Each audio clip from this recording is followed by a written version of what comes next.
ఏలూరు జిల్లాలో దక్షిణ కాశీగా ప్రసిద్దిగాంచిన పట్టిసీమ వీరేశ్వర స్వామి ఆలయం మహాశివరాత్రి ఉత్సవాలకు ముస్తాబైంది. అఖండ గోదావరి నదిలో దేవకూటమి పర్వతంపై స్వయంభూగా వెలసిన ఈ ఆలయానికి మహాశివరాత్రి ఉత్సవాలకు వేలాది మంది భక్తులు వస్తుంటారు. భక్తులు గోదావరి నది దాటేందుకు ప్రత్యేక పంట్లు, లాంచీలను అధికారులు ఏర్పాటు చేశారు. సామాన్య భక్తులకు ఎటువంటి అసౌకర్యమూ కలగకుండా చక్కని దర్శనం కలిగేలా కట్టుదిట్టమైన భద్రతా ఏర్పాట్లు చేశామంటున్న ఆలయ ఈవో సురేష్ నాయుడుతో మా ప్రతినిధి దుర్గా ఫేస్ టు ఫేస్.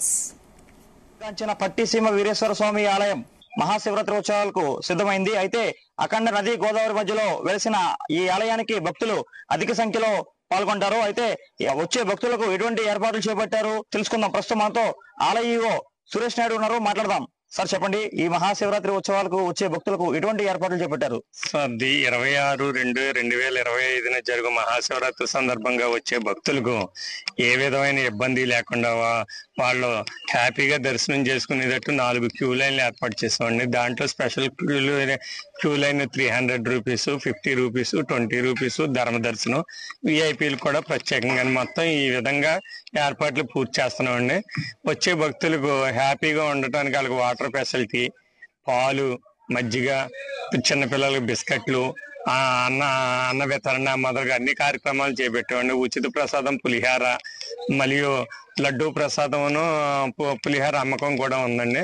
ప్రసాదం స్వామివారి ప్రసాదం తీసుకుంటాకు వచ్చే భక్తులకు పోలీసు వారు, రెవెన్యూ వారు, ఆర్ఎండ్బి, పంచాయతీ వారి సహకారంతో ఏ విధమైన ఇబ్బంది లేకుండా వచ్చే ప్రతి భక్తుడికి అన్న వితరణ జరిగేటట్టు మన ఇసుక తెప్పలో 5 డోనర్స్, ఉక్కుంపేట జమీందారు గారి అవతల మొత్తం అన్ని ఎక్కడ పడితే అక్కడ అన్నదానం కౌంటర్లు కూడా డోనర్స్ ఏర్పాటు చేస్తున్నారు. సార్, వచ్చే భక్తులకి ఎంతో ప్రేమపూర్వకమైన దర్శనం చేస్తాక మాత్రం 100కు 100% ఏర్పాటు చేస్తున్నారు. అదేవిధంగా గోదావరి నది దాటి ఆలయానికి రావాలి. ఈ గోదావరి నది దాటి ఆలయానికి వచ్చే భక్తులకు ఎటువంటి సూచనలు చెప్పనున్నారు?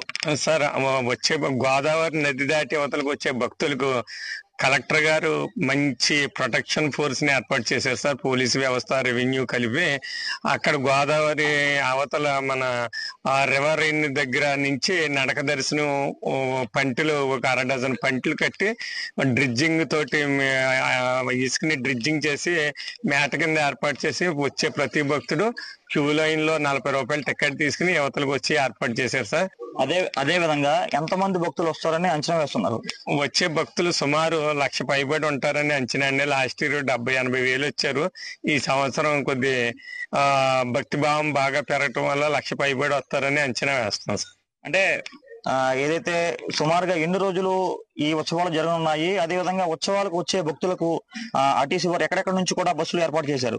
సార్, ఈ ఉత్సవాలకు వచ్చే భక్తులకు 25, 26, 27 3 రోజులు ఉత్సవాలు జరుగుతాయి. కానీ కంపల్సరిగా ఉండేది 25 రాత్రి నుంచి 26 సాయంత్రం వరకు హెవీ క్రౌడ్ ఉంటుంది. సార్, భక్తులు వీళ్ళకి వచ్చే భక్తులకు ఆర్టీసీ డిఎం గారు చాలా మెరుగైన సౌకర్యాలు, ఎక్కువ బస్సులు పెట్టారండి. కొవ్వూరు పాయింట్, నిడదవోలు పాయింట్, ఇలాగా కోయిలగూడెం పాయింట్ ఎక్కడే ఇబ్బంది లేకుండా కలెక్టర్ గారికి వాళ్ళ హామీ ఇవ్వటం జరిగిందండి. అదేవిధంగా ఏదైతే పట్టిసీమ మహాశివరాత్రి ఉత్సవాలకు వచ్చే భక్తులకు ఎటువంటి ఇబ్బందులు కలగకుండా కట్టుదిట్టమైన ఏర్పాట్లు చేపట్టాము. అదేవిధంగా గోదావరి దాటి వచ్చే భక్తులందరికీ కూడా ఎటువంటి ఇబ్బందులు కలగకుండా పటిష్టమైన బందోబస్తు ఏర్పాటు చేశామని ఆలయ ఈవో సురేష్ నాయుడు చెప్తున్నారు. దుర్గామన్నే, జీతుల న్యూస్, పోలవరం.